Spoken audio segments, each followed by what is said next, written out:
This episode is brought to you by Don Julio's Tequila and Popeyes. Not that they are sponsoring this episode, because come on, even I'm too nigga for Popeyes. But it is a topic of this introduction because these two have teased an upcoming collaboration. If I actually did support the word Afro-Latino, this would be my definition. However, I've caught on, Don Julio's. You ain't slick. Trying to branch out to the black community because you know your core consumer is about to disappear due to the Trump deportation? Clever. Very clever. And Popeyes, I see what you're doing too. Attempting to expand into the South American locations by making sure the deported know who you are just before they leave? Clever. Very clever. What a combination. If I could call this merger franchise anything, it would probably be along the lines of a wet black. Now, let's start the episode.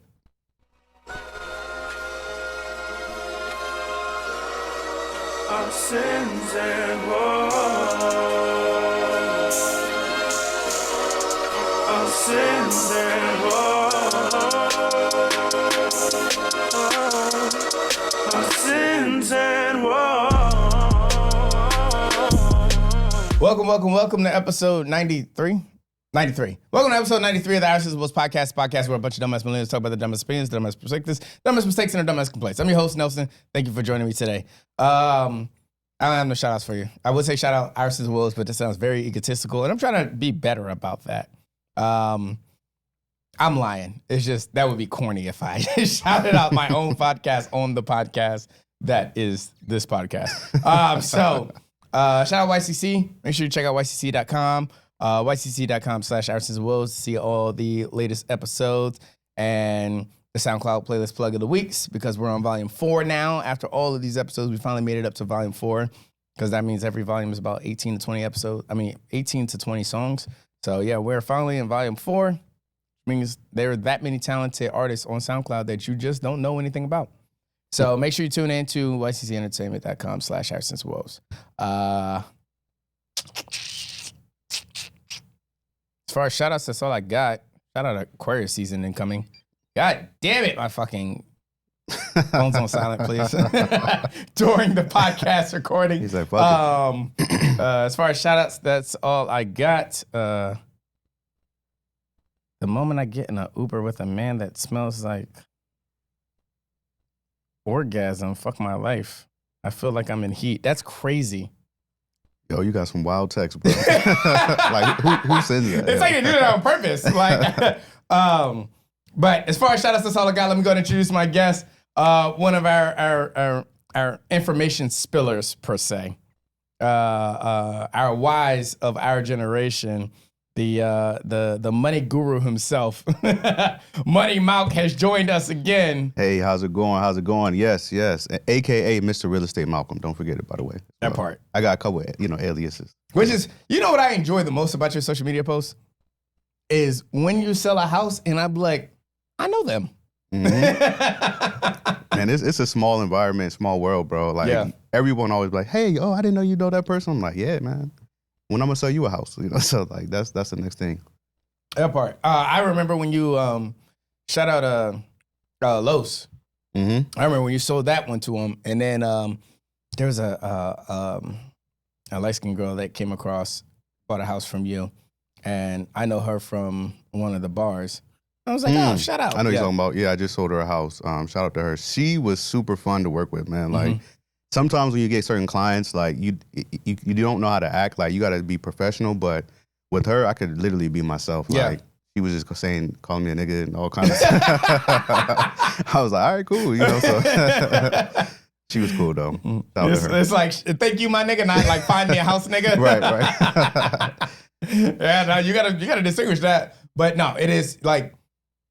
It's nice when you can come across those spaces where it's like, okay, how can I interact with you in a professional manner while still being as close to myself as possible? Yeah, it's always my goal, really. Like, I got into real estate to be able to like sell people houses that I know, right? Mm-hmm. It's like it makes the industry a lot better when you be like, okay, look, that's someone I grew up with. I helped them buy a home. I helped them step into that first track of financial success. So that's my goal. But unfortunately, I think I stated on another podcast, man, like the people you know are going to be the most likely the least amount of people that's going to hit you up. Yeah, 100%. Yeah. I think, so my thing about it is for having somebody like you kind of in a circle of mine, it's specifically business. Like you are in somebody I consider in my business circle.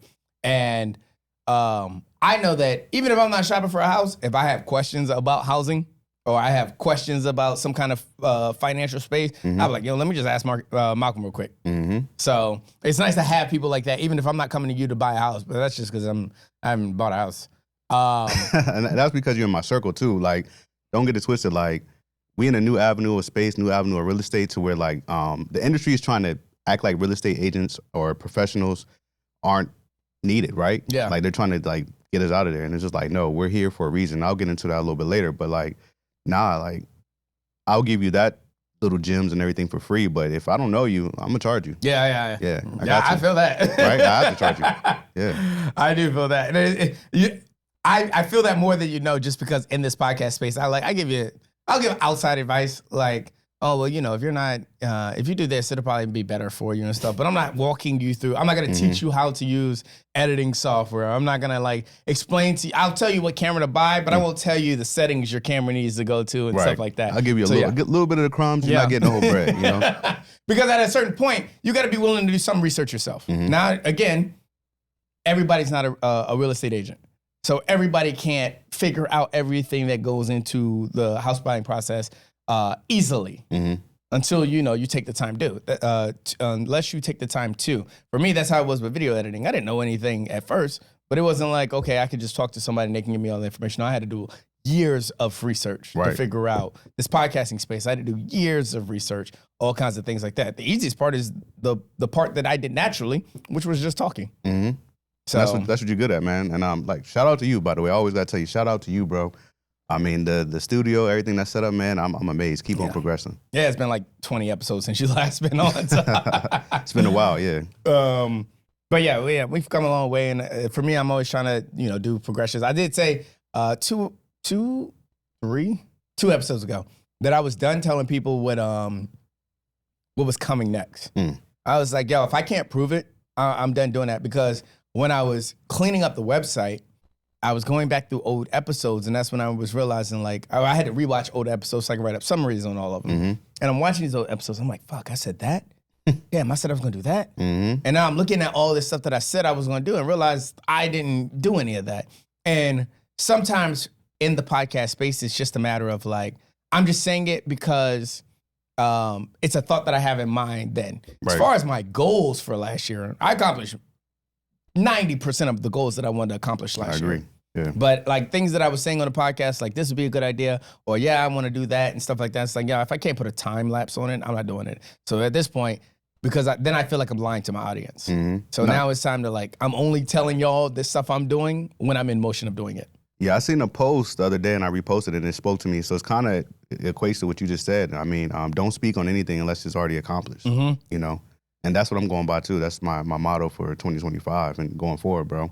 Like I'll tell myself, maybe my close sphere of influence, things that I'm trying to do. But when I'm projecting into the world, like I'm gonna keep it secret until I'm like actually tell them your able to show you. accomplishments, not your dreams. Right. Yeah. I feel that. I'm gonna do a sin of the day because me and Renee talked so much last time, and we spent 45 minutes talking about the sin of the day. So I'm not doing that, but I will do the woe of the week. This TikTok ban. The backlash from when that ban initially happened was wild. Now, I know you're I don't want to say a content creator, but you create content. Right. Like you with a lot of the real estate stuff like that. And same for me. I utilize TikTok, but I'm not like on TikTok. Right. I don't have a For You algorithm because I don't scroll through anything on TikTok. I just post and keep it moving. Right. So, but I was watching The Daily Show and I'm watching the clips of people talking about how bad the TikTok ban was. And some white girl said, this TikTok ban is the most un-American, or it's the worst thing the American government has ever done. And it's the worst thing that has ever happened in American history. Oh, privilege is great, man. Privilege is great. And Jordan Klepper says, we're the country that did like racial slavery, right? Can we at least tie it? Can we tie banning TikTok with racial slavery? Can we be equal to it at least? That's crazy, man. Some of y'all was acting worse than the Popeye's chicken sandwich. Like, I was really upset with everyone about that TikTok ban. Like, y'all was like, man, get over it, bro. Like, luckily, and then for the people that didn't really care about it, right? We still have TikTok. Everybody that deleted it and all that, like, now they're like, you're so emotionally connected. As soon as it got banned, you deleted it. right. As like it was supposed to be some kind of like rebellion towards TikTok or your phone or whatever the hell. They're weird, man. I don't know. Like I said, it was. Some people didn't even realize it got banned because they're not on TikTok every day, and it was only banned for like what 16 hours, 12 to 16 hours. Right. When I heard it was back on, I was like, oh, okay. I pulled it up. I was like, okay. Literally, I don't even think I've opened it since the ban, but that's because I haven't posted since the ban. As of the day of this recording, I haven't posted since the ban. So yeah, it didn't bother me. I'm like, okay, that's one less algorithm I have to worry about capitalizing off. One less thing that people gonna blame Trump for, you right? Yeah. And we're here. Look, here's my thing. I said I'm gonna try to stay off the heavy politics on our sense of woes because this is one thing I will advertise that I do plan on bringing Protest and Riot back. I'm bringing it under a different name, but I need a news politics because I'm just too involved in politics. I have too much of a passion for it. So a news and politics podcast has to be one of my bread and butters. I agree for sure. But where was I going with that? Oh, but as far as like conversations that I have about politics, my thing is this. I used to be one of the firm believers, like, if you voted for Trump in 2016, I get it. I can almost justify you voting for him. Not my choice, but I can understand somebody else voting for him. 2020, I could get why you would vote for him again. Insurrection, we're not having that conversation moving forward. I'm an avid believer in the United States government. Like, yes, it has its downfalls. Still one of the best governments on the fucking planet. I agree. You got a disagreement with that. There's other countries for you to move to. So, still think the United States has one of the best governments on the planet. So, when I saw an insurrection happen, I'm like, wow, this is really anti-government. So, I'm playing devil advocate. I mean, I feel like, I know you say you don't want to dive too deep into it, but we'll move on to, another topic that we can get into that's pertaining to this. But 2016, I was more so like Trumpers and everything. I was like, nah, I couldn't stand them, right? But now, I still can't stand him, don't get it wrong. But I can understand why people voted for him versus the other side.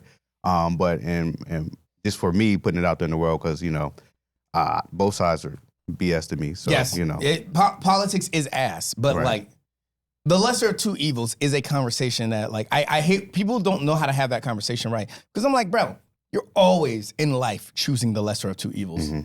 You know that mom and dad are probably both going to tell you no. But you're probably going to ask mom because you got a less chance of an aggressive no. Right. So you're playing the lesser of two evils game in everyday life all the time. But you gonna go to the gym or you gonna take the Ozempic? What you gonna do? Lesser of two evils, right? Get your ass going in the to the gym versus Ozempic is crazy. But facts, you're literally waging the are you gonna eat the salad? When it tastes ass, or you're gonna eat the McDonald's, it's unhealthy, but it tastes better than your salad. And it's cheaper usually. So, right. So you're always playing the game of lesser two evils. So when people say, I don't wanna have to pick between the lesser two evils, I'm like, yo, shut the fuck up. That's how you vote. There's never gonna be a politician that 100% aligns with what you want in life. You're choosing one that aligns with more rather than less. Yeah, and I agree with this. Like I said, I ain't gonna touch too much, but my personal opinion, I would feel like with this whole situation, right? I like the fact that he is in office right now just because it makes everyone that was lazy and sleep now be on their A game. You know what I'm saying? Like, I actually can agree with that. Like now, we were all taken care of, your mom, that's mom and dad. We can go with that route. Like, mom's going to be there to pamper you, lick your wounds and everything. And the dad's going to be more strict and firm. Like, nah, get up. You can do it again. Don't cry, blah, blah, blah. You know what I'm saying? So when it comes to that, I feel like we see what people are right now. Yeah. It's right there in front of us. Let's tighten up. Yeah. Yeah. Now, get your shit. And that's what I said. I said this political election has been the greatest fuck around and find out moment for us because a lot of people, here's my biggest argument towards a lot of maggots is y'all said, I'm tired of expensive groceries. I get it. I understand. But now that y'all have elected the person that is in office now, I can't wait to see the bread prices drop. I can't wait to see the egg prices drop. Yeah. And that's going to get into some conversations we're going to have later. But like, this is what y'all voted for. Y'all want to see the lower prices. As soon as he wins, I'm like, all right, y'all got 4 years. I better see egg prices go down. I better see bread prices go down. And then everybody's like, well, it's not about the cost of living. No, it is. That's what y'all said. That's what y'all said for 4 years was the problem, was America is too expensive to do anything. Man. So this should be our fix. And I'm holding y'all to that because I'm king of accountability. So I'm holding y'all to that everything better go down in price in 4 years because that's what y'all said y'all voted for. Yeah, I mean, Republicans, to me, people that support that side, I mean. No, not Republicans. I don't have a problem with Not Republicans. Republicans, but I would say the maggots, the Trumpers, they're like Redskin fans to me. You know what I'm saying? I'm throwing a little bit of shade because I'm a Cowboys fan. Yeah, but they're like Redskin fans, man. You can't believe what they say. It's all hype. You got to show me. Show me. But I also say, okay, so here's, if I ever had a conspiracy, it would be this. I always say that the Redskins, because I still call them the Redskins. Of course. I'd shade. But I always say the Redskins are a direct interpretation of the status of this country because they are the D.C. Football team, and D.C. is capital of the United States. But I always say whatever is going on with the Redskins is kind of a reflection of what's going on with the country. Like when they changed the name from the Redskins to the the national football team or whatever they were called. The Washington football team. Yeah, the Washington football team. That was like when social justice warriors were at their peak. When everything was like, oh, you can't say these offensive things and you can't say those offensive things. That was like when it was at its peak of the social justice warrior fights. And then when they were changing their head coach at a consistent rate, it was like at a point where America couldn't figure out like what caliber of a leader do we want. Exactly. So now that they're doing this surprising win, after a surprising win, it's like I always say the Redskins are a direct reflection of where the country is. I'm glad you chose 2 o'clock to record this today because the game I'm gonna miss a little bit of the game, and I don't care. I hope they're losing when we get done with this. So I'm looking forward to watching this game, and as of the day of this recording, it is the day that the Eagles play the Commanders. But I'm looking forward to this game because I really need to see. Like, I'm a Steelers fan. I got a little respect for Pennsylvania. Okay. So I'd rather the Eagles win than the Commanders. I rock with the Steelers. You know what I'm saying? My mom's a Steelers fan, so. Which is crazy because I hate the Cowboys. I only hate the Cowboys because of the Redskins, though. That's funny, man. Because y'all rivalry is really bad out here. Because it almost seems like there are just as many Cowboys fans in this area as there are Redskins fans. There are, man. It's surprising, man. Especially when it comes to people that know football. There are locals that are just Commanders fans because they're local. There's a DC guy following Instagram. Funny, I think Davey Ruffin or something like that. Funny as I don't know what, bro. Always, whenever we win or lose, I'm posting him. And he lives right in DC and a diehard Dallas Cowboys fan. And it's crazy. I noticed that in high school. Yeah. That's when I noticed how big Cowboys fans was. I was like, fuck, it's just as many as y'all as Redskins fans. That's why whenever y'all had that rivalry, I'm sitting here like, bro, I'm over here looking for the Ravens fans to argue with. I'm over talking about them, man. I got a guy, he sends me text messages and Instagram posts every day talking about them. And I'm just like, bro, I don't care about the Commanders, the Redskins, or whatever you want to call them. Like, I don't care. He's like, you going to be a fan one day. Never, bro. Never, bro. Never. Yo, putting that evil on me is wild. Never, man. Stop playing with me. Don't put that evil on me. No, that's definitely not the case. But yeah, off the politics, off the football. Let's get into this. That was my woe of the week is the people talking about the TikTok ban. Y'all got to do better. Because one of the things that I realized, Red Note, when everybody was moving over to Red Note and like watching people post about that and they're like, oh, this is kind of great. Like China's like, their cars are really cheap and look at their corn. It's 92 cents here, but in America it's $8. And I'm like, fuck around and find out. Y'all go ahead and appreciate everything. I will see you motherfuckers on the battle line. And as a military person, I'm American government first. So I'm like, I will see you motherfuckers on the battle line. I agree. So fuck around and find out. Go ahead, appreciate the Chinese communism for all it is. But remember, you have an opinion here. You don't get that luxury over there. If you were to go somewhere else, that's not where you want to go. Trust me, like, probably the worst. That's what it is. It's like, of all the places you could be like, it's not that bad over there. Like, that is the one place where it's like, no, bro, it's bad. You don't get to have the argument. Chinese people don't watch the same TikTok we watch. I didn't know that. Yes, the stuff that they see on TikTok is not the same level of content that we see on TikTok. Motherfuckers is sitting on dynamites and watching it explode under their asshole.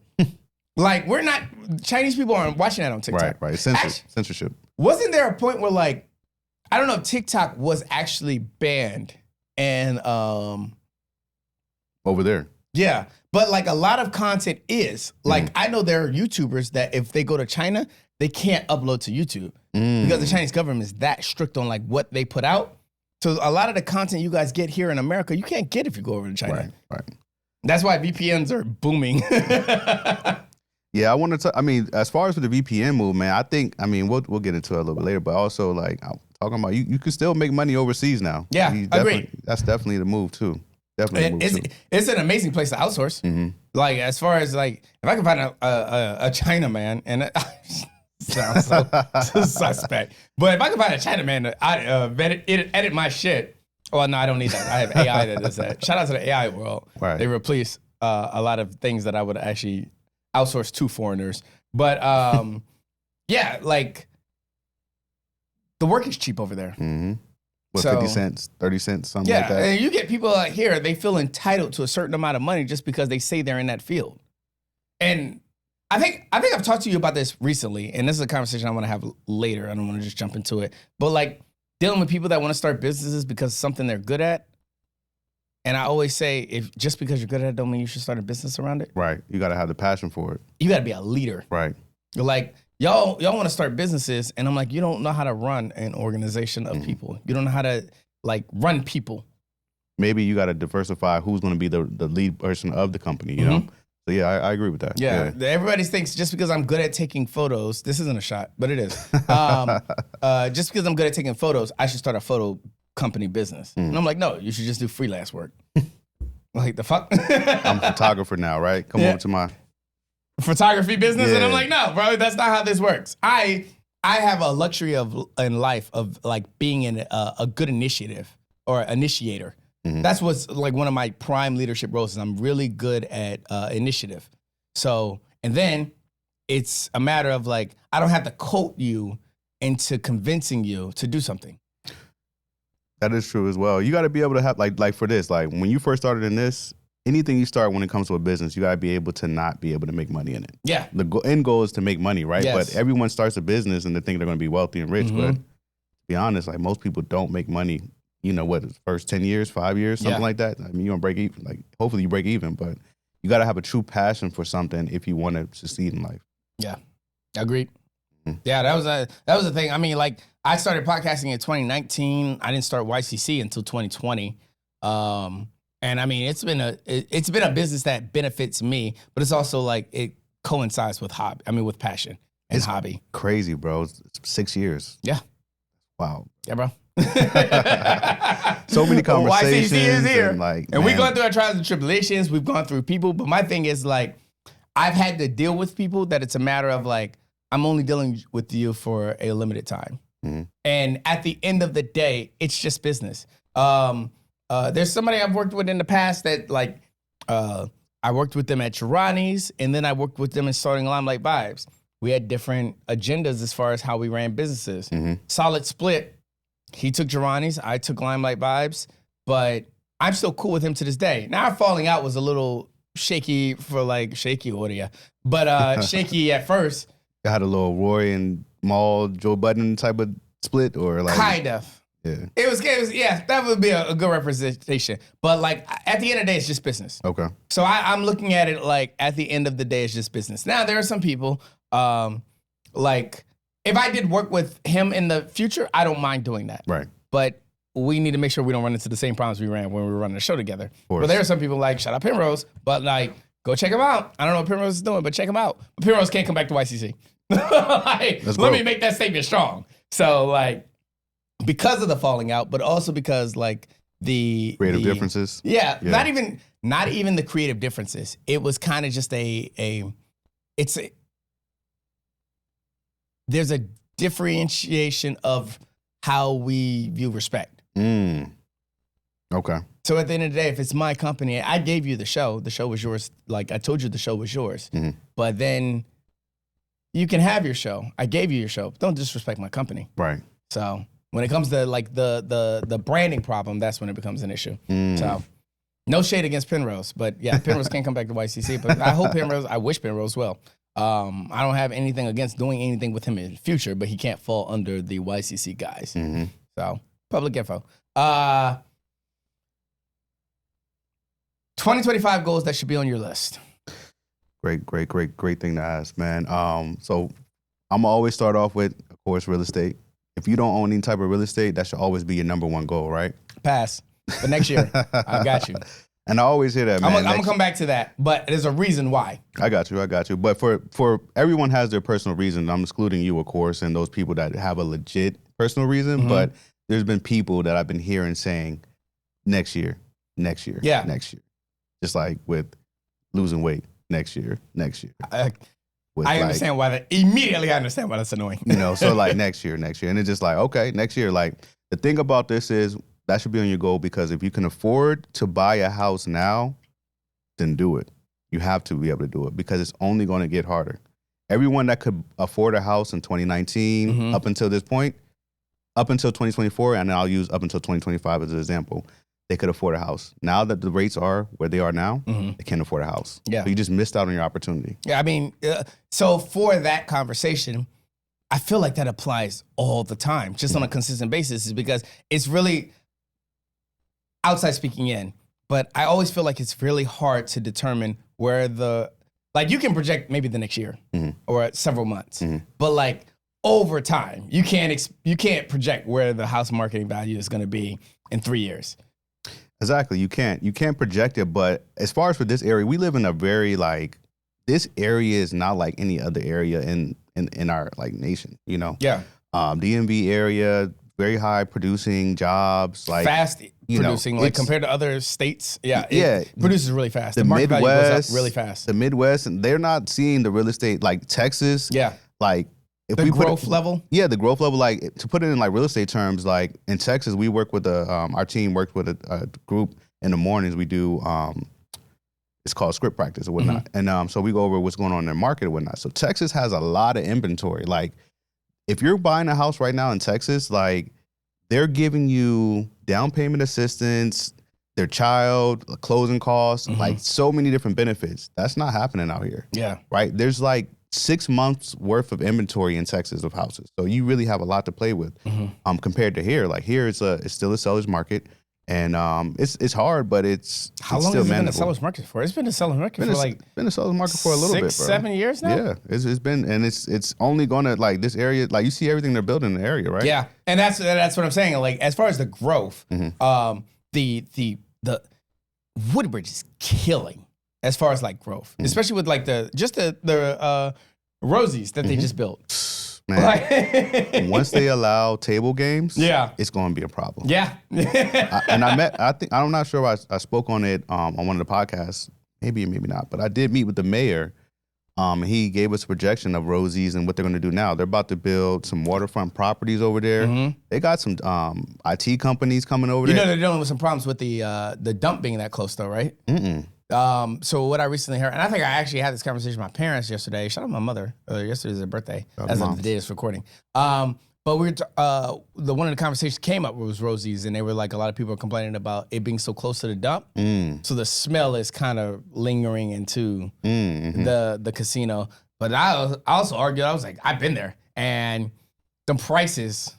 I haven't been there yet. Yeah, I went there before the grand open. Okay. I went. So when they soft launched, but before their grand opening, went there. I was like, yo, these drink prices are fucking crazy. Like they're like crazy cheap. I don't think that they're going to sustain unless they open up the tables. I agree. Yeah. I agree. The slots aren't going to hold. Yeah. But I think they're off to a good start because for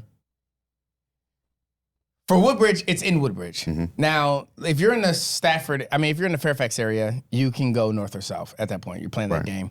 But like if you're Fredericksburg, because you got to remember, like everybody, Fredericksburg, Stafford, they're trying to move towards DC. Not move towards DC, but like have fun in DC. Right. So they have to go all the way northbound. But if you're like, I could just go to the casino here instead of another 35 minutes north to go to MGM. Why not? Why not? Yep. So. No, I agree. I think there's big. So Woodbridge specifically, man. Next 10 years, man, it's going to be unrecognizable. Yeah, it's going to be crazy. Like if everything that the mayor said about Dumfries comes to fruition, which so far it has, like going to be more job opportunities, waterfront properties. The people in that Williamstown area, I don't know what they're going to do with them, unfortunately, but this place is going to have to make a big change. This place is definitely going to be a big change as well. There's a lot of like hidden gems in this area that's not being used. Yeah, and this is one of them. Mm-hmm. This area is like it's next behind Occoquan. Mm-hmm. It's the next historic area in this area. Mm-hmm. But it's like the thing that keeps you the most income in this plaza is Safeway, and then after that it's Statements. So, ABC store. Yeah, those are the top 3 right there. But yeah, so like, but there's going to have to be some like some sense of elevation because this plaza shuts down at 10. At 10 o'clock, most of the stores here close. I'm pretty sure there's a developer or somebody coming in ready to make a great offer and renovate this whole situation. Over here. Yep. So, the problem is like it's still. I'm sure they're still gonna want to keep it's like I think Old Town Manassas did it really well in this general area where because they fall under the Prince William County guidelines. So sorry. They fall under the Prince William County guidelines. So, but bless you. Old Town Manassas still has that historical value, but it's also up with the times. It's always like there's always something going on in Manassas where it stays relevant with the times. Yeah, I think they have like when the weather permits, they have like the first of every Friday. Yeah, first Friday. Yeah, it's crazy. I just found out about it. I'm usually out there, except the problem is I always have military duty the first weekend of every month. So I always know I can catch the July one, and then there's like the August one I can usually catch. Sure. But I usually go out there for First Friday because I used to live out there. So I used to catch First Friday a lot. It's just a matter of like, all right, if I go out late night, then I'm struggling to get up at 6 in the morning or 4 in the morning. Don't even play that game. Don't play that game, bro. Too old for that shit now. Yeah. We're in our mid-30s now, almost. So yeah. Excuse me. But yeah, the first Friday it still happens in Manassas. Okay. And that's like that road shut down. It's the closest thing to a DC lifestyle that you're gonna get in the Prince William County area.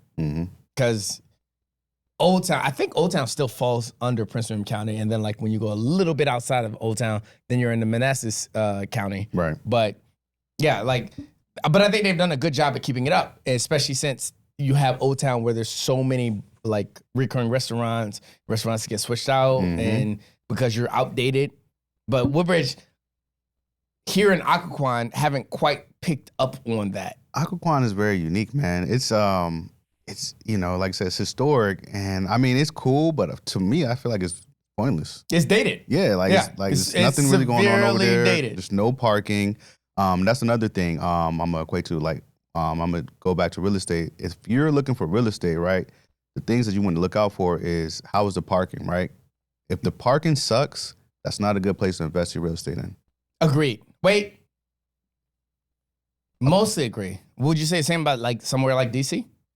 DC is different. It's a city. Okay, so that's why, yeah. But like as far as for like this area, it's not a city. It's not a city. Eventually, I mean, we're making our way to, I guess, transform and transition into city-like. But if the parking sucks, bro, don't invest in it. And number one, because if you're looking at real estate for to build a family in, you got to think about parking. You got to think about your family coming to see you, family members coming to see you. It's going to be hard. Nobody's want to come to Thanksgiving and things of that nature, right? Resale value. Most people that buy homes are looking to build families. Most families want to have parking accessibility. So, you know what's funny about that? You say that you brought up that the parking thing, and for I think maybe 2 episodes. I don't even think we actually shot there for Harrison's and Woes, but I know we shot an episode of Protest and Riot, and we shot an episode of Blur Watch there. When we were making the transition from the apartment I had in Manassas to here, there was a place I was renting out in Occoquan, and the problem was the parking. And it's like you're renting out you had the woman had a studio out there, and she was renting it out, but like there's only one maybe 2 parking spots. Right. But if I'm there and I got somebody else there and they bring a guest and their other co-host or something like that, that becomes a whole fucking situation. Mm-hmm. So do you think, because I still think Woodbridge is one of the fastest climbings. Like once you get the Springfield's, Alexandria is in a range of its own. Right. But Alexandria, I would consider a city. Right. But like the next closest thing is Alexandria and Springfield area. Mm-hmm. But you think Woodbridge will hit that point like within the next maybe 10, 20 years of paid parking? Yeah. Yeah. And the next thing is you see they're building. So one thing you want to look out for, right? When you notice that inventory as far as the space is being limited. They're building more condos than they are single family homes and townhouses. Shout out right? Stonebridge, but yeah. So when you get to that point, space is getting limited. So it's going to happen. It's going to happen because they're putting too many people in one concentrated area. Building up, not out. Right, exactly. So it's going to happen eventually. So that's what I'm saying. In the next 10 years, this whole area is going to be completely different. Yeah. That parking garage that's across the street from the hospital, what is that parking garage for? I'm not sure yet, but I'm sure that they're holding it for a reason, right? Yeah. Because of everything that's coming. With the HOV just finally being built right at that exit. That's what I was thinking it was for, but it's on the outside of Stonebridge. So I'm like, it's not for It can't be for Stonebridge. Stonebridge has a substantial amount of parking. Yeah. So it can't be for Stonebridge. Maybe it's for the HOV, but like that HOV is weird because it only goes, like it's only one exit. So you can only hop on it if the HOV is going southbound or you can only hop on, So it's somebody has to have a reason for it. I'm not sure yet, but that's a good question. I'm going to ask my team about it, see if we know anything. Yeah. Keep posting on that and I will relay that message to y'all. Yeah, but to get back to what you asked, so real estate. Goals of 2025? Yeah, 2025 real estate. I'm always going to say this. I'm not sure if I touched on it before or not, but right now I'm into Forex trading. So trading stock options, you need to definitely go ahead and get into that field. I'm going to touch in why as far as for that, because you got to be able to make money outside of your job. 100%. You know, so that's the number one thing. I've been diving into that for about 2.5 years now, and man, it's been a blessing. So. Shout out. Shout out to the plug, right? Shameless. But I think for me, for me personally, a lot of my goals for 2025, and this is personal shit, this isn't upcoming podcast stuff, but this so there's one thing I want to hit on is like not hit on as far as podcast content, but like one thing I want to hit on as far as 2025 goals was I said this year was gonna be a year I kind of like redesigned the imagery of podcasting. As far as my podcast and my live shows. Right. So change it to a more cinematic view. Like the podcast that I have, y'all can't tell because it looks good. Shout out Marcus for the color grading. But I want to go to more cine lenses. I want to do more autofocusing so that when I sit up and I sit back, it's keeping up with me. Okay. And I don't have to worry about like, oh, I didn't get the focus right during that episode or something like that. So for the 5 cameras, because last year my goal was to get 5 cameras. You can literally see all 5 cameras. Yeah. That was my goal of like last year was just work on the studio, get all 5 cameras, make sure that I have 5 cameras for at least, because that's the most amount that I'll ever need for basically any project that I'm doing. I never need more than 5 cameras. So, and I ended up hitting that goal and then some last year. This year I was like, all right, cine lenses, autofocus. That's all I want on every camera before this year out. I don't have any doubts that I'll be able to hit that goal. But like that's one of my personal goals as far as like the production. Personally, we can talk about that later as far as my personal goals. But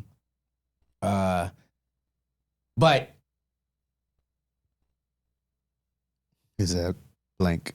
Yeah, it's like because I don't.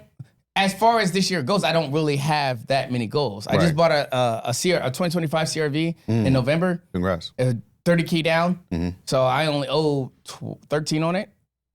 So it's like that'll be paid off before this year's out. Right. So I'm chilling on that. So I don't have any vehicle goals. My housing goal, because of other things, my housing goal has been or not pushed back because I never set it. But this year I kind of set it where it's like, all right, next year maybe I'll buy a house. Right. I like renting. I like the convenience of renting because here's one thing I'm sure you can understand.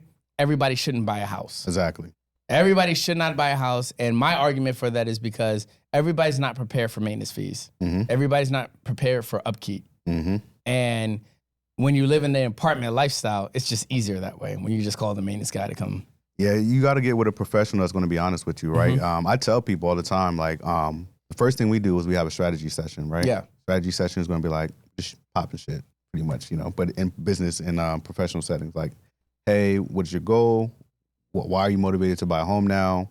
What's your price point? Have speak to a lender, boom, and then we dive in a little bit deeper on the process of it. And then based on those answers, that lets me know whether or not you're ready to buy a house or not. Yeah. And for the people that's not ready. Up front tell people like you might not be at a stage to buy a house? Yeah. I always say, you know what, let's work on these things and let's touch back in a year. Yeah. And then I'm going to follow up with you every 3 months to see. And it's really up to you. If you really want to accomplish this goal, it's up to you to stick to accomplish a goal. Because like, honestly, like, I'm going to follow up with you, but whether or not, I can't hope on that one person. Like, I'm hoping to help you. Like, no, with like, other people. Like, let me help me. Let me help you. You know what I'm saying? That's how it works.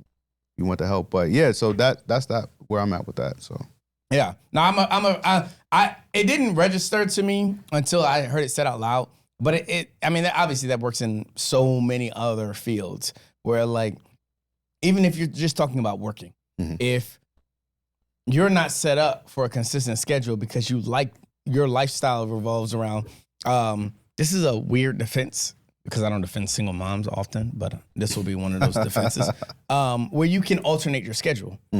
As a single mom, I can understand why that would be more like a appeasing aspect where you're like, okay, I can adjust my schedule as I see fit. And, 2 weeks prior, if I want to take this day off, for me, I work 6 a.m., 3:30 every day, Monday through Friday. So my schedule is consistent. I don't have much wiggle room as far as rearranging my schedule. But I understand that like, oh, well, say if I have a kid that wants to go up and I got to come in like an hour late, then I need to make that adjustment. But then it can't do that because my scheduled time is only from 6 to 3:30. Is that what you prefer, or is that more so the military aspect that's like within you? For me, that's what I prefer. Okay. Because I built the rest of my life around having that kind of job. Right. Okay. See, I'm the complete opposite. Like, I like to have like my schedule. For the most part, my schedule is the same in the morning, right? From about 9 to about 11, it's the same. Yeah. Outside of my daily routine that I do before that, right? Which is my personal time. But in the morning. So, but after that, like, I could either be chilling, working on business, showing houses, shooting content, studying, things of that nature. So it really, every day is completely different. And for me, it's on the back end. So I try to, one of the things that I started doing coming into this year was like putting everything on the schedule. Because I just work my life better around that. It's like, I can't fuck up if I stick to my schedule. No, I agree. And sticking to my schedule is kind of based off accessibility to my schedule. So it's easier for me to write everything down, sit at the coffee shop on Sunday morning, write up my next week, and then look at my schedule day by day and be like, okay, I got to do this from this time, do this from that time, and stuff like that. It's easy for me to stick to that schedule. But so I build everything around, okay, I know I'm at work. I'm leaving out of the house at 5 o'clock in the morning. I'm at work by 6.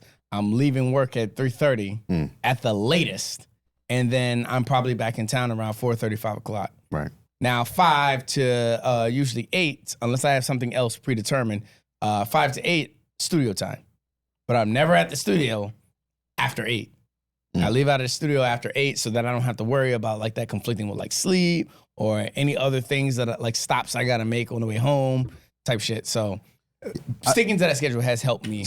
I think a schedule helps everybody stick to a certain goal. But for me, just for my personal profession, my schedule is based on everybody else's time. Yeah. That's one thing I kind of dislike about it, right? And so keeping mind of that, that's how podcasting has gotten easier coming into this new year because I've been strict about that. Yeah. Where it's like, and this is one of the conversations that if you know, 2 episodes ago when I had Eric on, it's like, okay, I'm going to schedule podcasts with people.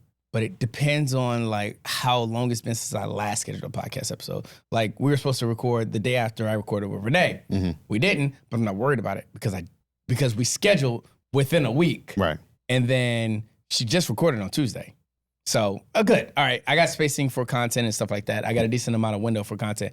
But it's like, all right, if I schedule with something, schedule a podcast with you, and then I don't know when the next time we're gonna record. That's when it's a Hey, problem. E-Rock, what's up? You ready to record? Like type shit.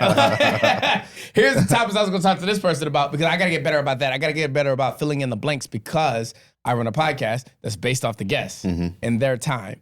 It's fine. I don't mind like losing a little 3-hour window where I like, okay, I'm gonna record with you tonight, and then we don't record. So I'm like, okay, I can do other stuff, but that's still designated time to studio. So even though I'm not here recording, I'm not reserving that 3-hour block with you. Right. I'm still in here for 3 hours because I have shit to do. Getting something done. Yeah. Yes. Right. Makes sense. That still falls in the guidelines of company work. So, but sticking to that schedule kind of just keeps me a little bit more accountable because then the biggest luxury of having a schedule, especially if it's paper written, for me is I'm like, okay, Monday happened and I took care of 6 of the 8 things that I had lined up. And then on Tuesday, I'm like, fuck, I didn't take care of these 2 things. Let me fill it into those blocks that I unintentionally stayed open throughout the rest of the week. So then I just kind of just play catch up for the rest of the week, which is convenient. Unless I have a completely booked week, then I'm fucked. Then you just out of shit out of luck. But it's always a way to catch up. She's fucking Facebook messages. My boy is booming right now, man. Yeah, everybody wants to best be bro, it's God's day. They know the Commanders about to lose. So yeah. But the last thing I want to touch on to what you said, as far as for your first question is goals. I think you said for 2025 is figuring out something to innovate that can make you money. That's your goal. Sounds very simple, but what can you make better that's already being used by everybody right now to where you can capitalize on making money off of? Time out. Now I'm gonna give you some pushback. I don't give you pushback at all, actually. If I think about our history, I'll give you pushback on this only because I got a friend that keeps telling me I should do pie in the face. What's that? Oh, no, not pie in the face. Keeps telling me I should do pop the balloon. Oh, balloon challenge? Yeah. And I'm like, I'm not that person. My specialty is innovation where it's like not recreating a better wheel. It's recreating a wheel or it's creating a wheel. I work better in that space. It's not just like, how do I take something that's already done and make it better? The whole point of me starting Limelight Vibes was because Woodbridge doesn't have an open mic. It doesn't have an uncensored open mic. Actually, most of the DMV doesn't have an uncensored open mic. DC. There's a couple of places in DC. There are a couple places. Right. But a majority of the places, and I'm not even giving you pushback on that one. I'm just like emphasizing. There are a couple places that have uncensored open mics, but a majority of the places have censored open mics. Right. So for Limelight Vibes, it's the only uncensored open mic you're going to find at Woodbridge. Yeah, of course. And then again, I'm kind of feeding off that Rosie energy. You leaving from Stafford, you leaving from Fredericksburg.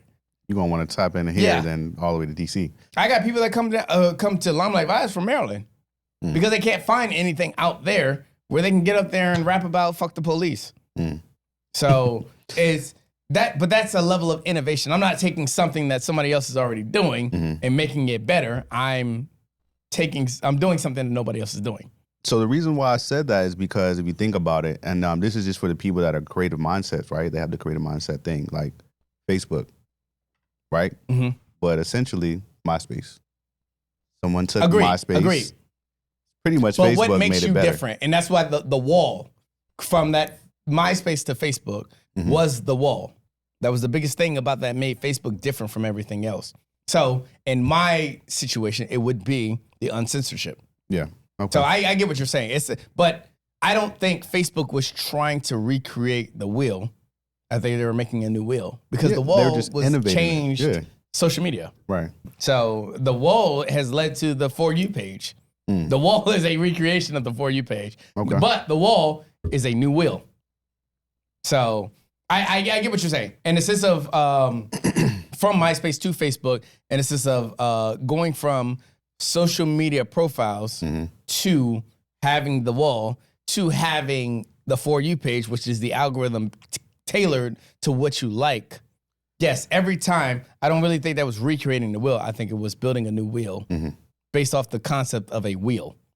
I feel, I mean, you can put it in that perspective, I say, but I mean, it in a sense, it's still making it making it better. I would say, like you go from Vine to Instagram, you know, the reels and everything. Like it's very simple. Like, so I want those creative mindsets to whatever we use on the daily aspect, think about how you can make something better and capitalize off of it. You know what I mean? That's what you should be doing, right? Because all we're doing is sitting at home. Well, not all we're doing, but most people are sitting at home twiddling their thumbs. Yeah. They're on the rat race. At home, they're sitting on the platform, toilet, scrolling through something. TikTok. So it doesn't even have to be social media based. It can be anything based. Yeah. Like, I think water. You know, that's why we got the water right here. It could be water based. Like, shameless plug. Go ahead. Because you did walk in with that, and I was like, "Wait, what is that water?" And I just see the pH level, and I was like, it's like, why the "Oh, hell the you women got, will love that." Hey, that's shade right there. That's straight shade. It's That's not straight shade. shade. Shout out to my women who care about their pH levels. All right, Hey, please. There's been some times, make you get out the game for life. Like, you know what? I'm gonna stick to one. what did clean. Renee say? That thing tastes like wow. Stick to one that's clean, man. But yeah, like water. Like, I heard 50 Cent say this, right? He got to selling vitamin water. He was like, I want to sell water. And people were like, why you want to sell water? Like, people don't understand, like, there's levels to water, right? Yes. I'm a smart water drinker. Right. So I get it. And I'm glad you mentioned smart water. But there's a difference between smart water and what I have right here. Mm-hmm. Man-made water and actual real alkaline water, Mm-hmm. real ionized water. So I'm plugging this in right now. I'm going to touch into the business aspect of this, but definitely tap in with this water. Again, I'm not saying that it's healing you. Hold on. We're not camera only. We're an audio podcast as well. Oh, yeah, okay. So, okay. yeah. So, yeah, it's called Kangen water as well. And Kangen water is a ionized water. It's a 9.5 pH.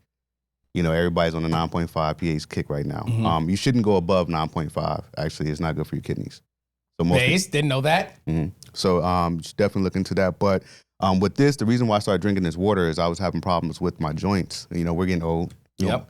And for me personally, I'm not saying it does this because I'm not trying to get sued, but I was told and I believe, because I'm a user of it, that it helps with inflammation and it works for me. So I'll touch into, there's a business behind this, but the water bottles that we get from the stores, those have been sitting in plastic for years. Yeah. And you're consuming that. So this right here, even though I have it in a plastic bag, I just freshly poured this to promote it, but I actually have a machine that makes this water.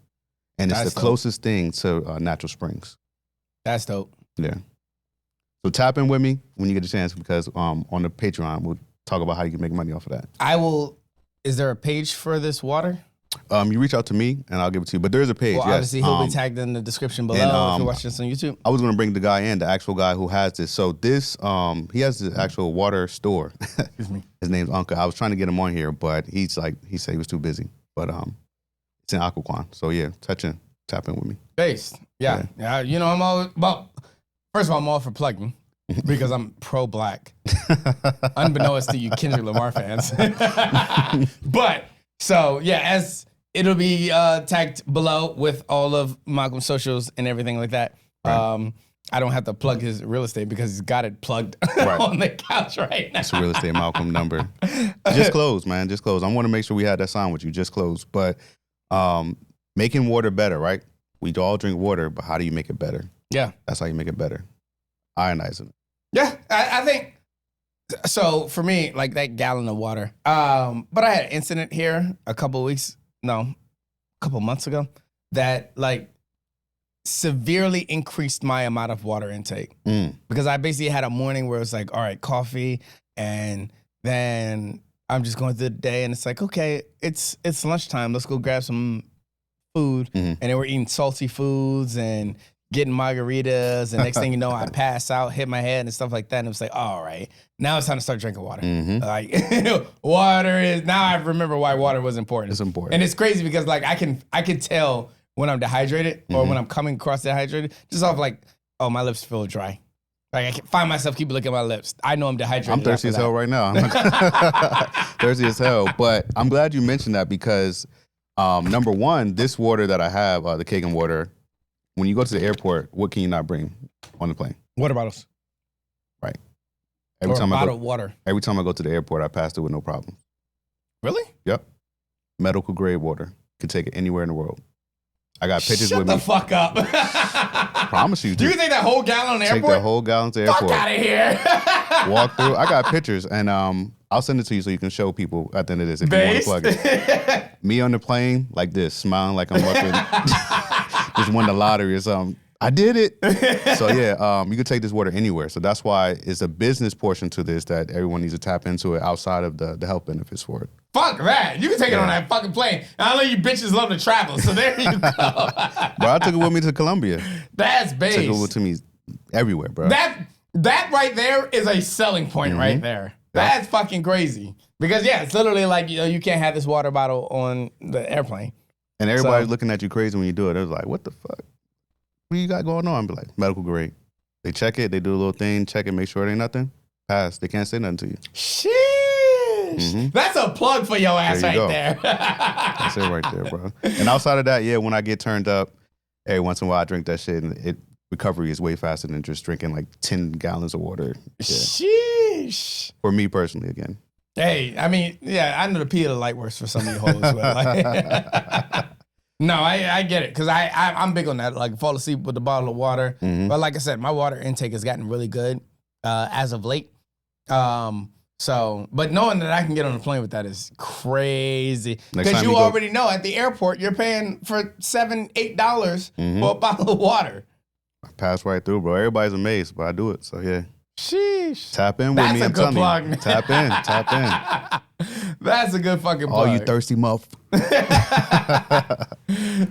Fuck that. You're traveling, motherfuckers. Like, I'm telling you, that right there, like, letting me know that I can get through airport security with that bottle of water. It's like, all right, now I know that I probably paid a fraction of the cost for whatever airplane I'm about to get, going through this airport, being on the airplane, coming out of the airport, everything like that. Yeah. Shout out to that one. I'm trying to figure out which one you want to get into. Trying to think what would be best. Do you want to talk this? Well, all right. Sorry, I'm not really giving you a choice here. You're the. What's the most important thing? We touched into the house buying. I want to touch into interest rates. I think there's interest rates, and then what's another topic that I sent you? Building credit. Building credit. Because you said the most important thing is credit, of course. Credit is everything. But we talked about credit a couple of times, so I would say touch back on that another podcast that we touched about. But something else that I sent you as well. The 7 interest rates, the assumable loans, overseas investments. Let's touch into assumable loans. Because I have no idea what the fuck that is. Perfect. So with the assumable loans, right? This is something that a lot of people don't know about. And my team actually, we knew about it, but we actually did these deals. So assumable loans are great if you have... Wait, what is an assumable loan? So... Or you describe why it's great. So I'll touch into this, right? Let's start with rates, and then I'll go into assumable loans real quick. So right now, our interest rates nationally are, what I looked up today, are about 7%. Yeah. Now, with that being said, reach out to me or reach out to whoever you feel like is in that avenue of real estate, and they can connect you with someone that can get you a rate lower than 7%. But national average is 7%. Now, why you should purchase a home, in my professional opinion, with the 7% rate is because based on the National Association of Realtors, every time an interest rate drops 1%, that means there's 5 million people available to enter the house buying market.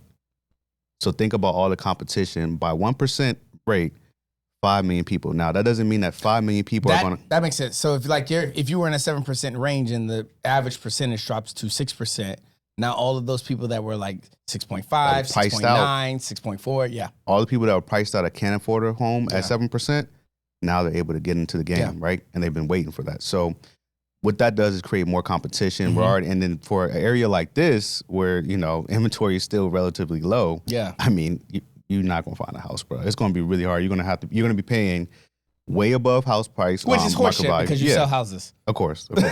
I mean, you're still in the business. But I I understand what you're saying. I like working with buyers, because it's the aspect of like helping people buy a home. But sellers, I love it all day. Like we gonna get the money. Like we gonna make it rain. We making it rain, So I love it. It's a catch-22. But so think about that. So 5 million people are able to enter the market to buy a home. Now, all 5 million people are not going to take advantage of that. But even if it's 1 million people, or probably don't know the information to be able to take advantage of it. Yeah, even if it's 1 million people, 500,000, it still makes a difference, and it's going to affect your market. So the reason that assumable loans are so great is because of this. Assumable loans are great because let's say you bought your home and you're ready to sell. Mm-hmm. And this is great for VA, by the way. Based. But you need to have the funds for it. Mm-hmm. Someone who's selling their home, their rate is assumable. You mean the backhand funds or the income? Back-end funds. Okay. That's the thing about it. It's like a catch to it. And this is why owning real estate is so fun. I'll touch into that on the Patreon. But so let's just say someone's selling their home. They have an interest rate right now of 2.5%. Mm-hmm. You can assume the 2.5% rate versus today's rate at a 7%. Okay. Let me say that again. You can assume someone's rate 2.5 versus today's market 7%. So that's huge because number one, now your range of house is way different. Yeah. Right? So you instead of you getting that little shitty condo, mm-hmm. you can get you a nice single family home. Yeah. And still pay less than someone with that shitty condo. Yeah. Now, the only caveat to it is when you do assumable loan, you're assuming someone else's loan, and the gap between what it was worth then and what it's worth now, you have to hedge that gap. So let's just give you an example. Let's say that depends on how much the value has gone up for the house. Exactly. Okay. So there's going to be a today's market value, right? Okay. So let's just say someone purchased a house, $150,000. Mm-hmm. They're still paying on their loan, but the house is now worth $300,000. You have to cover the $150,000 gap. But if you cover the $150,000 gap, you could possibly get that house for 2.5%. Exactly. Shit. So that's why assumable loans are so great right now. Now, people are saying, Malcolm, come on, what the fuck? We don't have $150,000 laying around. I was going to touch on Patreon, but I'll get into it now because we have other topics. That's why it's important for you to own real estate now. See, people who are waiting on the line right now for real estate and owning a home, you're using leverage. Mm-hmm. The first home you buy is not your forever home. Yes, right? 100%. But even the next house you buy after that, it's not going to be your forever home, right? Yeah. So people forget about that building aspect of real estate, right? You're going to use that as leverage. So because at some point you're going to downsize. Right. Exactly. I think my parents, their first home was a townhouse. Shout out to my original Woodbridge niggas in high school and middle school. But there was their townhouse. Then they moved up to that single family home. Mm-hmm. But the single family home was based off me and my brother's presence because we were still in elementary school my brother was, and I was in high school because Mm-hmm. we're 10 years apart. So, but now moving in the future, as my parents are empty nesters, right? Like, there's no reason for a 3-story, 8-bedroom house Unless they're going to rent it, but most likely they're going to give it to you all. Yeah, yeah. But so now it's only a matter of downsizing. Mm-hmm. So now the value of the house that you had, you paid it this amount, it's worth this amount. Mm-hmm. You're selling it now, but you're going smaller more than likely for them. Probably going to they're Rambler. going smaller than the original market value that they paid for the house back in 2007 mm-hmm. for the market value of that house. Mm-hmm. So it's the leverage that like eventually pays off on the back end. So use that leverage, right? For example, for me, like I always touch on like my house, and I bought my house with my girl. We bought our house. The house is worth a certain amount of money I'm not going to disclose, and like now it's time to get to that next level. Yeah, and we're going to use the equity, mm-hmm. and we could probably do an assumable loan. Yeah, right, based on the amount of equity that we have. So yeah, tap into the real estate game. You have to get into it. Play the game. Dope. Like because keeping that 2.5% interest rating not being a thing is not really a thing. Right. It's you can get that rate. We're never going to get that again, bro. 2.5%, like 2.5% in 2020, like that's when the market. Remember, it was crazy, but I don't know if you remember, it was bananas. I literally had this conversation earlier today. I'll touch on it later, but I literally had this conversation about like the prices that y'all are used to. You're never going to go back to those prices. You'd have to make less money. Right. The government would have to drop the amount of income that you receive for you to go back to some of the prices that you were getting things. Houses aren't going back down to, especially in this area, specifically in this area, they're not going back down to under $200,000 when you could get a townhouse for $195,000. Never, bro. You in this area, the average price right now for a really decent townhome is $450,000. Yeah, it was $300,000 last time you were on. Yeah, $450,000. And that was 2 years ago. $450,000. This area is booming. That's what I'm saying. The next 10 years, invest in something. Invest in some dirt. Yeah. Get some dirt and invest in it. Yeah. That's for all my weed growers as well. If you know, you know. But yeah, so I mean, and the thing that you need to know about assumable loans, it's only eligible for FHA or VA. So that's why I said The VA guys, shout VA. out. Conventional loans, no. Right. Based. So what's happened to that? And you know, when you're ready, we'll figure Hey, yo, out something too. Shout out to my VA niggas. So yeah, that's the plug, man. That's the gem from this portion of the podcast that you all need to take: the water and that assumable loan for sure. And those were high caliber fucking gems right there. For sure. Because getting on the aircraft with that fucking water is wild to this day. That was a gem. But no, I never knew that. I never knew what an assumable loan is, and like knowing that, okay, you can still get that same interest rate if you basically just cover their end and continue to pay off your own debt. Right. That's dope. Right. And the real estate here is only going to thrive, man. I mean, it's just getting the higher and appreciation higher. is insane. Yeah, it's wild out here. In this area, I don't know. You kind of feel like it won't sustain a little bit, right? But it will. No, I know it will. Yeah. Because I always reflect on the fact that it's a military community, and obviously, with the increase in cost of living, obviously your cost of living expenses go up. So I never worry about like if this place is gonna stop booming because it's just too close to 4 military bases. Right. Quantico, It's Fort Quantico, Belvoir. Fort Belvoir. I work at Andrews. Yep. And then there's Boeing, which is right in DC. Not to mention the Pentagon, Right. which is kind of a military base in its own. So and I always say that everybody that works in DC either lives here or lives a little bit more south. Right. So And they're mad because they got to go back now. Yep. So guess what? There's an opportunity for people selling their homes in Fredericksburg area for the people that don't have to commute. Fredericksburg, Spotsylvania, because they got to start commuting back to DC. So they're going to end up eventually trying to buy back. Move closer to DC. Based. You know what I mean? So 3 gems. Because that makes sense though. Because like with the alleviation of the remote work. right. So I mean, teleworking is still a thing. So that's one of the specifics you got to understand about that is like, yeah, teleworking is still a thing, but the remote work. So all you people that have been working remote working in DC and lived in a different state, bring your ass back. Got to come back. But that's why it's important for you to find something. You start working for the man. Figure it out. Yeah. But not all of you should, because some of y'all suck at running y'all own entities and stuff. Some of y'all are better worker bees than y'all are leaders. Everybody can be a boss. Everybody can't be. You've said that before. I think you said it last episode. Everybody can't be a boss. Everybody can't be a boss. It's okay though. Like just know your role. Jabroni. Everybody ain't player one, okay? Not all of y'all have main character energy. So if you know, you know, but that's not all of y'all.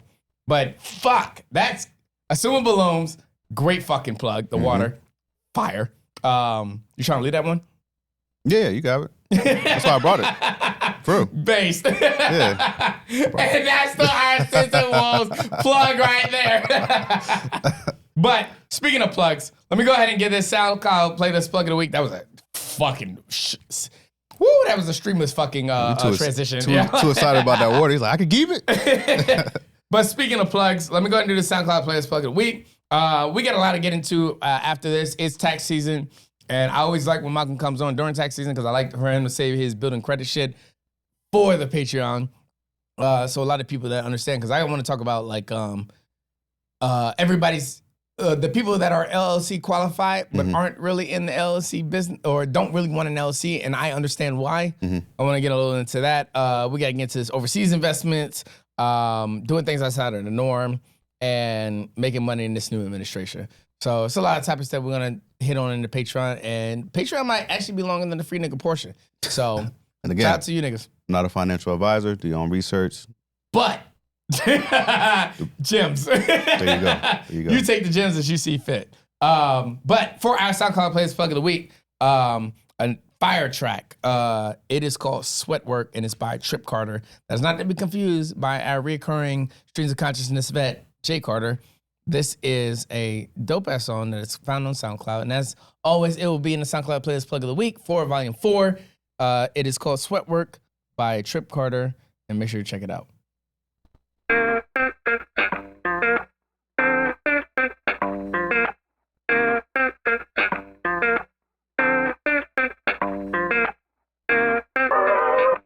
I hate sexual tension. It always leads to confusion. Good. Then let's get it out of the way. Girl, put me to the test. Lesson some tension. Working up a sweat for some stress relief. Let me see you flex. Finish the mission. Working up a sweat for some stress relief. Got me on the ropes. You a little wild thing, love to be impulsive. Burning through the calories as you getting closer. Getting there fast with a little slow motion. Break time, then I'm weak breaking you off. In your dress wet, you ain't even taking it off. And the tension got your legs shaking it off. In position like you breaking the law. Girl, put me to the test. Lesson some tension. Working up a sweat for some stress relief. Let me see you flex.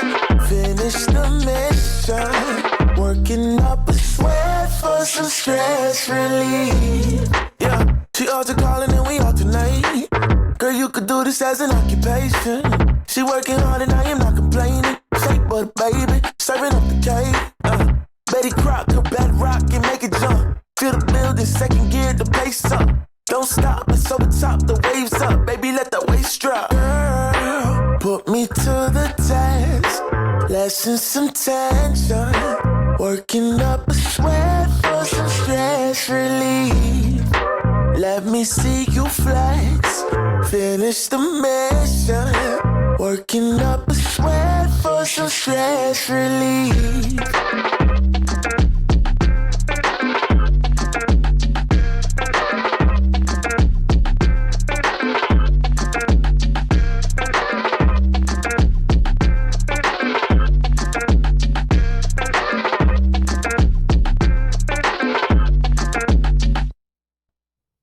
And that was episode 93, playlist plug of the week. Sweat Work by Trip Carter. Make sure you check it out. And like I said, as always, it'll be in the SoundCloud playlist plug of the week for 4. You can find it on yccentertainment.com/Woes, or soundcloud.com/Woes. So yeah, wherever you see fit, that's where you can find it. And those albums are dope. Eventually, I'm gonna start handing them out as free CDs. Fuck! I did that thing I said I was gonna do. Where I keep saying I was gonna do something that I'm not actually gonna do that. It just sounded good. But like I said, that's Sweat Work by Trip Carter. Let me do my 2 kicks and a hug and send you free niggas on the way. Shout out to the men who keep saying they're gonna buy a house and push it off year after year, knowing that they're never gonna buy a house. Dumb bitches love y'all. Shout out to the women who spend their 20s as single moms, their 30s as traveling singles, and their 40s prepping to die alone for the rest of their life. Dumb niggas love y'all. And shout out to the black people that understand financial literacy is one of the most important things you can have in this world. And to make it, you gotta learn it. We love you. With all that being said, to my free niggas, I'm glad you got your gems and your plugs. Shout out Free Water.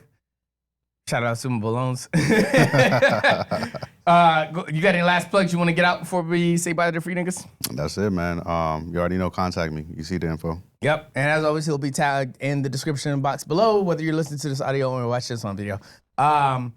To my free niggas, your bus driver's back, and this is the time where I bid you adieu. Free niggas, I say peace to you. Peace, free niggas.